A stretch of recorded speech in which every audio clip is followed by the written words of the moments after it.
niyo yung makikibagay niyo sa mga false preachers na nagkakalat ng mga masasamang balita na kesyong malapit na ang paghukom, na kesyong kayang may lindol, baha, tagutom, dahil malapit nang dumating ang Antikristo, na kesyong kailangan i-rapture.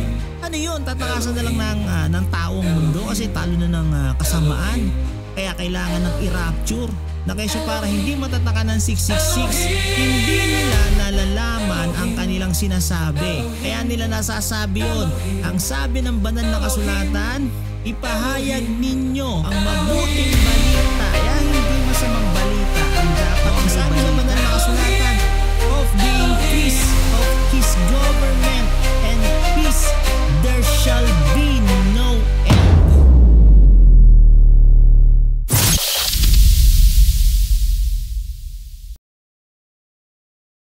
Magandang gabi po sa bawat isa sa inyo at muli po ito po si Brian Ross. So yung topic natin ngayon is about Matthew 28, 16 hanggang 20. So ito po yung buong konteksto na babasahin natin at ipapaunawa natin at ibabahagi natin sa inyo.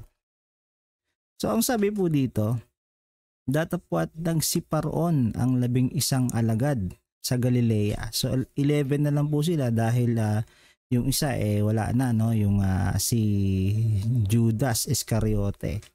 Sa bundok na sa kanila'y itinuro ni Yahushua.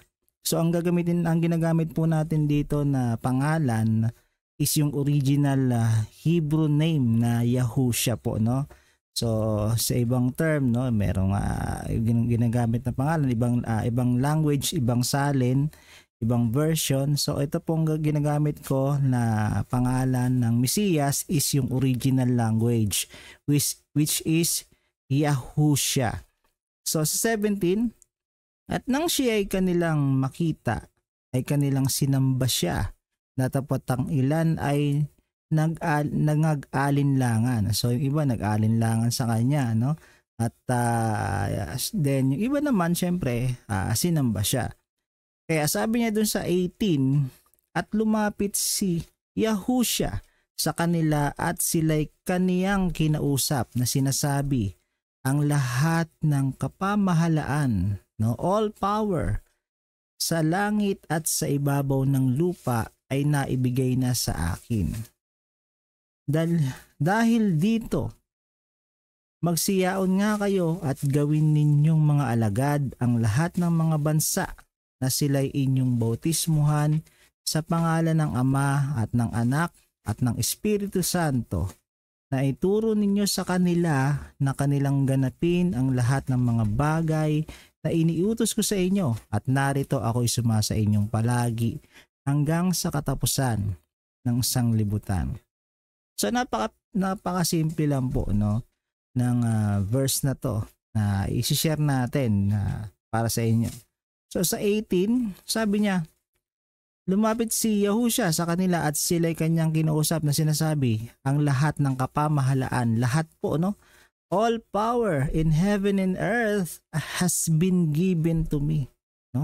Sa ibabaw, ang lahat ng kapamahalaan sa langit at sa ibabaw ng lupa ay naibigay na. Past tense, naibigay na po sa kanya. Ibig sabihin, siya na yung may authority ng lahat ng kapamahalaan sa ibabaw ng langit o sa langit at sa ibabaw ng lupa. Ibig sabihin, wala nang kapamahalaan yung Diablo dito, 2,000 years ago pa po ito sinabi.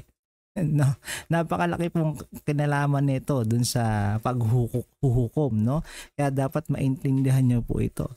So dito pa lang sinabi na niya 2,000 years ago, nung 70 AD, all power in heaven and earth has been given to me.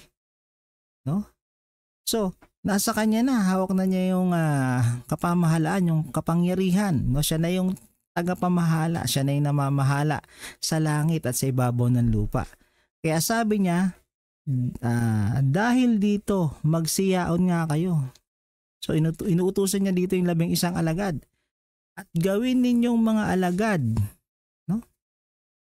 ang lahat ng mga bansa So lahat, no, pinapakalat sila sa buong mundo para na sila'y inyong bautismuhan sa pangalan ng Ama at ng Anak at ng Espiritu Santo. So, itong 12 agad na to, dun sa generation nila, nung panahon nila, inutusan po sila, no, na kumalat sa buong mundo, no, sa lahat ng mga bansa para bautismuhan yung kanilang pangangaralan, yung kanilang mga babahagian ng mabuting balita. No? Tandaan nyo po ha, the good news, no, yung gospel, yun po yung gospel, yung good news yun, mabuting balita, hindi po masamang balita ha. Ito po isa pa to, napakalaking pinagkakamalian ng mga tao sa mundo, no? Laging pinipreach, malapit na ang katapusan, no? Darating na ang 666, darating na ang hayop, yung beast, no, yung ano tawag doon, Antikristo, yung sinasabi. Puro masasamang balita ang binabalita, no?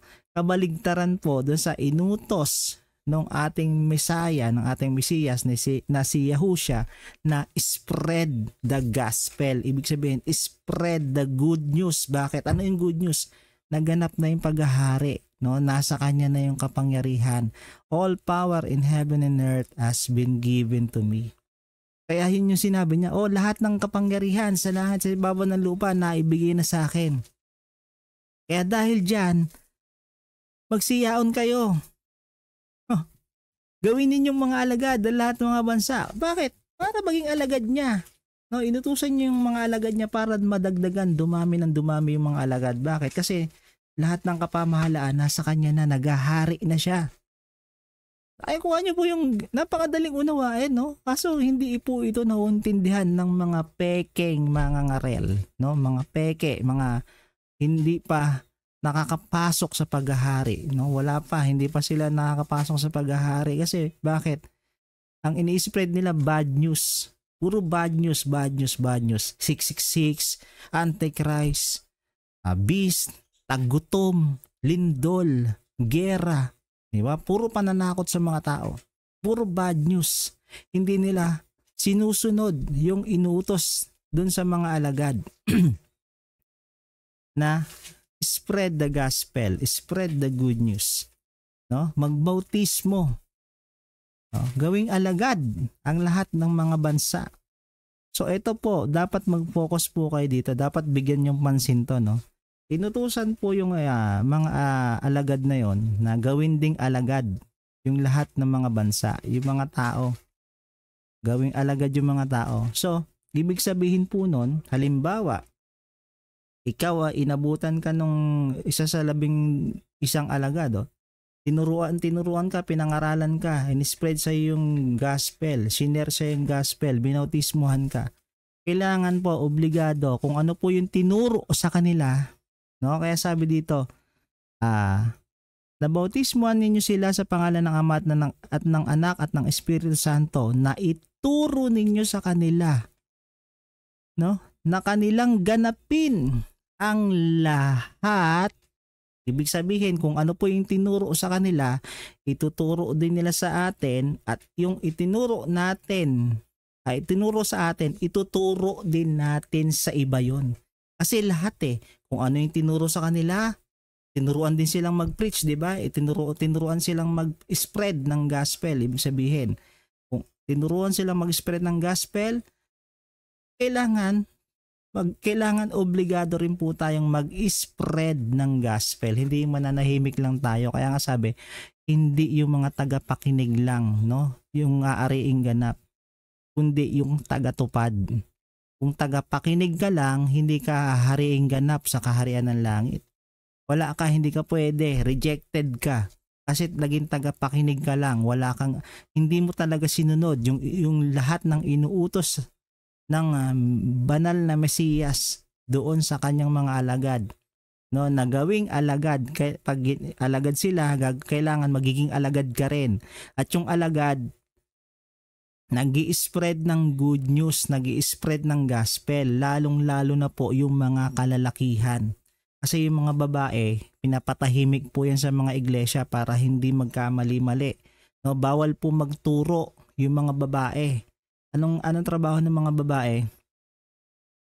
aalalay sila dun sa mga lalaki kung ano yung kailangan nila, no, yung limitasyon ng kailangan nila para dun sa iglesia, no, dun sa churches, yun lang po yung gagawin nila. So hindi sila pwedeng mag preach, no? Bawal po sila mag-preach. Pero pwedeng mag-spread ng gospel, yung Bible sharing, no? Mga Bible verse sharing, pero hindi sila pwedeng mag-preach kasi sabi nga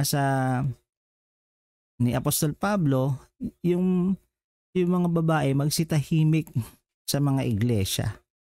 No, hindi pinapahintulutan yung mga babae na mamuno sa mga lalaki. Hindi pinahintulutan yung mga babae na mag-preach, no, magturo ng ebanghelyo. So, sabi dito, na ituro din sa kanila na kanilang ganapin ang lahat ng mga bagay na iniutos ko sa inyo. No? So, napakalinaw, no? Obligado po tayo. Obligado tayo na i-share yung gospel, yung good news para matupad yung sinasabi na gawin ninyong alagad ko, no, ang lahat ng mga bansa. Hindi yan matutupad kung ikaw kumbaga hindi ka makakasali doon sa katuparan na yon.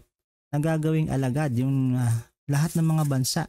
Kung ikaw petex ka lang diyan na ikinahiya mo yung Mesiyas, ikinahiya mo sa Yehusha na ako nahiya ako baka mabash ako.